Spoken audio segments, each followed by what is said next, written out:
A lynching isn't an isolated, singular act.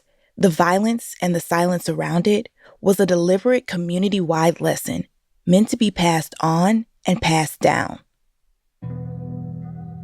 In Sikeston, Missouri, a 25-year-old soon-to-be father named Cleo Wright was lynched by a white mob.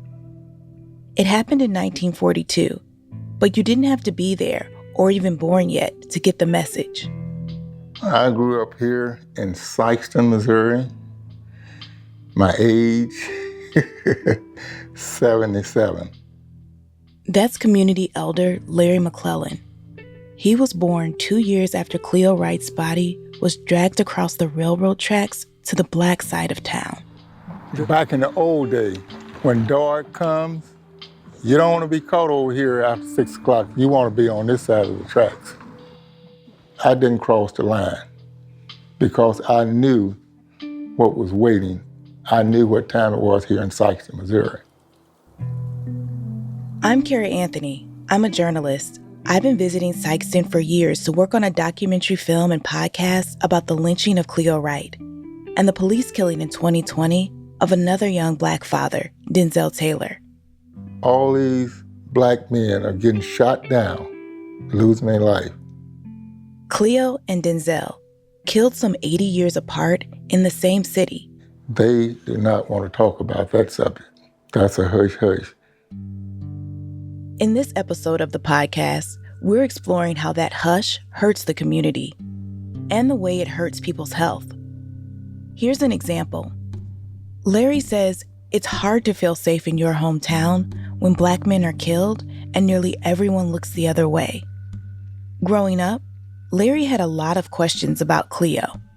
I used to ask Mom, what is this with this man that supposedly got lynched? And she told me, hey, you stay away from that. Don't you be asking no questions about Cleo Wright, because that was just a no-no. Why was that a no-no? Because she's afraid for me, that they would probably take me out and do something to me, maybe bodily harm or something like that. They being white neighbors. Despite those lessons, Larry became an outspoken activist for racial justice and police reform in Sikeston. He founded an organization here called And Justice for All. Being vocal has come at a price, he says. Somebody called me and said, Mr. Larry, your building is on fire.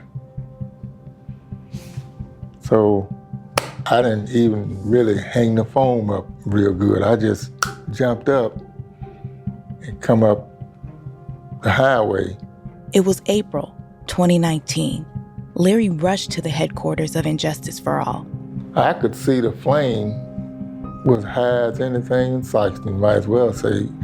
So I gets up there and fire burning. So all the fire department, they out there pouring water and everything. The building was a total loss. The building was set on fire. That's what happened. Who would come in and destroy something like that? The police report says it was arson, but nothing really came of the investigation. Larry suspects it was a targeted attack, retaliation for his activism, for speaking out, retaliation that could continue. I got 4 acres over there, a lot of trees and so forth. And some of my own people, they make jokes out of it sometimes, like, man, you're gonna be hanging from one of those trees down there, or somebody's gonna sit over in those bushes with a high-powered rifle and gonna shoot you when you walk out the door or shoot you when you pull up. And still, Larry's decided he's not going to hold his tongue. Because keeping quiet causes its own trouble, its own hurt and pain. This is Silence in Sikeston, the podcast all about finding the words to say the things that go unsaid. From World Channel and KFF Health News, and distributed by PRX, Episode 2, Hush, Fix Your Face. Larry's keeping on with his work in Sikeston, but all of those warnings from his mother decades ago to keep quiet about Cleo's lynching left a mark. I called up Aiesha Lee to talk about this. She's a licensed mental health professional and also an assistant professor at Penn State. One of the first things she wanted me to know is that silence has been used as a tool of systemic oppression in America for a very long time. Aiesha Lee says lynching and the community terror it caused was part of a wider effort to impose white supremacy. This is a design. Let me be clear. It was very much designed for us to be these subservient, submissive people who do not ask questions, who do not say anything, and just do as they're told. One of Aiesha's areas of expertise is how racism can impact physical and mental health across generations. She sees signs of it in her clients every day. No one actually comes in and says, hey, I'm dealing with intergenerational trauma. Can you help me, right? I will have to admit, I've been very skeptical about that term, what that means, because in my family, it was always this thing of like, we're good over here. Everything's okay. I love what you just said. And for me, as a mental health professional, I get really cautious when using the word trauma. Part of the generational legacy of Black families is we don't talk about our problems. We just kind of roll through them. We deal with them. We're strong, and we just keep it moving forward, right?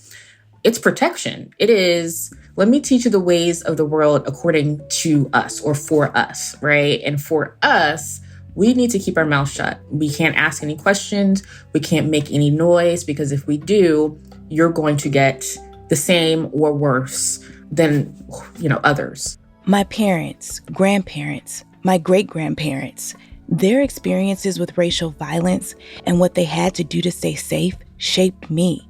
Stuffing down injustice and pain is a tried and true way to cope. But Aiesha says, holding hurt in hurts. It's almost like every time we're silent, it's like a little pinprick that we do to our bodies internally. She says over time, those wounds add up. After so long, those little pinpricks turn up as heart disease, as cancer, as, all these other ailments. Feeling unsafe, being that vigilant all the time, what can that do to someone's body? Imagine every time you walk out of the door, you're tightening your body, you're tensing up your body, right? And you're holding on to it for the entire day until you come home at night. What do we think would happen to our bodies as a result? A study from UCLA found experiences with racism and discrimination correlated with higher levels of inflammation in the bodies of Black and Hispanic people. It affected their immune system, their gut. Aiesha says always being on edge can rewire how the brain deals with stress. That's what that hypervigilance does. That hypervigilance causes our bodies to tense up so that we can't fully breathe. Yeah, that's exhausting. And as you were talking about it, like I even feel my body just being tight as you are speaking about these things. If you don't deal with the emotional stuff, Aiesha says it can live in your body. Arthritis, fibromyalgia, high blood pressure. And ripple through families as intergenerational trauma. That makes me wonder about my dad's high blood pressure, my mom's chronic pain, about my own trouble sleeping. Despite endless conversations with my parents about this work, somehow I was months and months into reporting on racial violence in Sikeston before I learned new details about a death in my own family. I enjoy reading about history where, my people come from. My dad, Cara Anthony, knew the story for nearly a decade, but kept it to himself. Really, I shouldn't have been surprised. My whole life, I was taught in big and small ways that usually it's better to stay silent. There's a risk to self when you speak out. I'm 37 years old, plenty grown now, but it feels like the adults have always tiptoed around the story of Lynched Anthony, my great uncle on my father's side. Lehman served in the military during World War II. Family members remembered him as fun-loving and outgoing. I was told that Lehman died in a wagon and mule accident in 1946. But at family reunions, sometimes I'd overhear details that were different. There was a hint that was something to do about the police, but it wasn't much. My dad knew that the stories he'd heard about Uncle Lehman's death were incomplete. That missing piece left him feeling undone. Later in life, I started researching and I just thought about it one day and just said, oh, see if it was something about this. He called up family members, dug through newspaper archives online, and searched ancestry websites. Eventually, he found Lehman's death certificate. To show me what he found, Dad and I sat in his home office. He pulled up the death certificate on his computer. Lehman was 29. It says shot by police or resisting arrest. Well, I never heard this in my whole life. Then item 21, it lists the causes of death: accidental, suicide, or homicide. And it lists that item as homicide. Okay. That's a lot. I need to pause. Shot by police. Even now, I only have bits and pieces of the story, mostly from whispers from my family. There was a wagon accident. One of my older cousins says a local white woman saw it and called the police. An article published in the Jackson Sun quoted Lehman's father, saying that Lehman had been restless and all out of shape since he returned home from the war. What we do know is that the police showed up and they killed Lehman. When I learned about my Uncle Lehman's death, when I got slammed by that grief and anger, I called my Aunt B, my dad's sister, Bernice Spann, and told her what my dad had found. Okay, I just sent you the death certificate, just so What you does can... it say his death, how he died? It says homicide and that he was shot by the police. Wow. Yeah. And they said homicide? Right. And nobody was charged? No charges. So what are you thinking right now? I'm heartbroken. Yeah. I mean, that's close. That is not... And it's an uncle. That's your uncle. That's my great uncle. That's your uncle. Yeah. Well, that's my uncle. And he died and nobody fought. Yeah. Nobody fought for a resolution because everybody felt powerless. Even now, there's so much silence in our family around Lehman's death. I think there's something in our DNA that still makes us scared to talk about it. I need for us to look at it. I don't know. Does that make sense? And maybe you're the one who it's time for you to look at it. So that's what I'm doing. This storytelling, this journalism, is about what's at stake for our health and our community and loved ones when we're silent in the face of racial violence and the systemic racism that allows it to exist. So on one reporting trip to Sikeston, I asked my family to take the ride with me. We loaded into a van, and during the drive from Illinois to southeastern Missouri, my mom hummed hymns while my daughter Lily napped and inhaled snacks. Cotton is still king in Sikeston. It's a huge part of the town's economy and culture and history. So just before we got to town, we stopped at a cotton field. Okay, Lily, come here. Lily was just 5 back then. What is this? What are we looking at right now? Cotton. Lily was excited, but when I turned around, my dad, Wilbon, looked watchful, wary. As for lots of Black Americans, cotton's a part of our family's history. Okay, Dad, come over here. So, Dad, Lily just said that cotton looks like cotton candy and potatoes because it looks fluffy. When you look out at this field, what do you see? Well, personally, I see a lot of memories. I remember picking cotton as a kid. Actually, I can remember waiting on my parents while they were in the fields picking cotton. And then I remember a lot of days of hard work. So I have a lot of memories about cotton. My mom has memories too. As a little girl in Tennessee, around Lily's age, my mom was already working in a field like this. Days and days hunched over, carrying heavy bales, working until her hands were sore. My mom's still in grief about the violence and punishing labor and lost opportunity so tightly woven into all this cotton. As a child, she hid that pain. She'd lie face down in the dirt when the school bus drove past, hoping the other kids wouldn't see.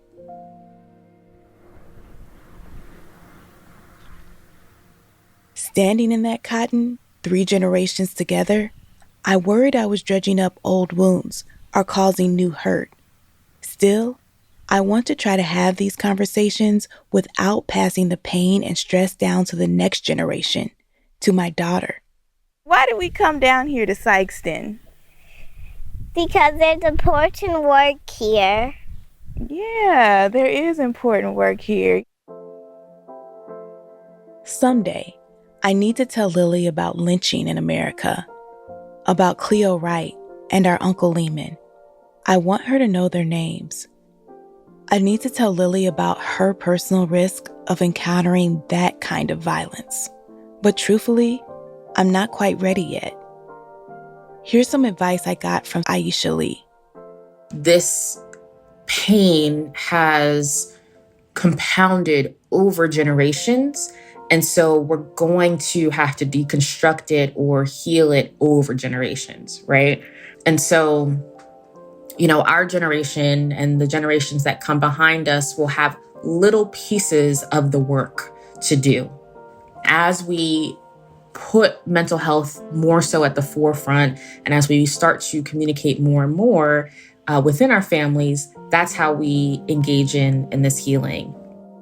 I was told to keep quiet a lot when I was a kid, but I want to nurture Lily's curiosity and teach her what she needs to do to stay safe. My parents did what they thought was best. Now it's my turn to try to find that balance. Sometimes when Lily's jumpy and restless, having a hard time falling asleep, we'll sing together. Hush, hush, somebody's calling my name. Oh, Hush, hush, somebody's calling my name. At first listen, that might sound like a message to stay silent. Actually, it's a song enslaved people sang as they worked in cotton fields, as they dreamed and planned. It's a call to be acknowledged, named, and counted. Lily has grown up a lot since we visited that cotton field in Sikeston. She's 7 now. I want her to know that she can speak out more freely than her ancestors could. More than I have. Come over here. Come over here, seriously. Do you remember a couple of weeks ago when you were crying and I told you to fix your what? face. That wasn't very nice. I want you to know that we can talk about things because when we talk about things, we often feel better, right? Yes. Can we keep talking to each other while you grow up in life about stuff, even hard stuff? Like doing 100 math facts. Sure. That's the biggest thing in your life right now. But yes, all of that. We're just going to keep talking to each other. So can we make a promise? Yeah. All right, cool. Talking just might help us start to heal.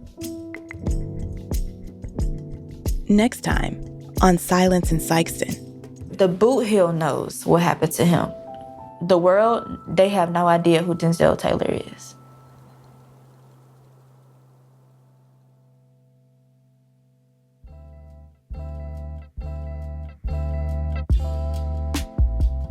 Thanks for listening to Silence in Sikeston.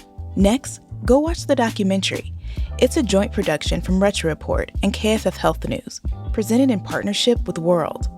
subscribe to World Channel on YouTube.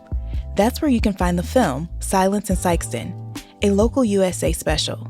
This podcast is a co-production of World Channel and KFF Health News and distributed by PRX.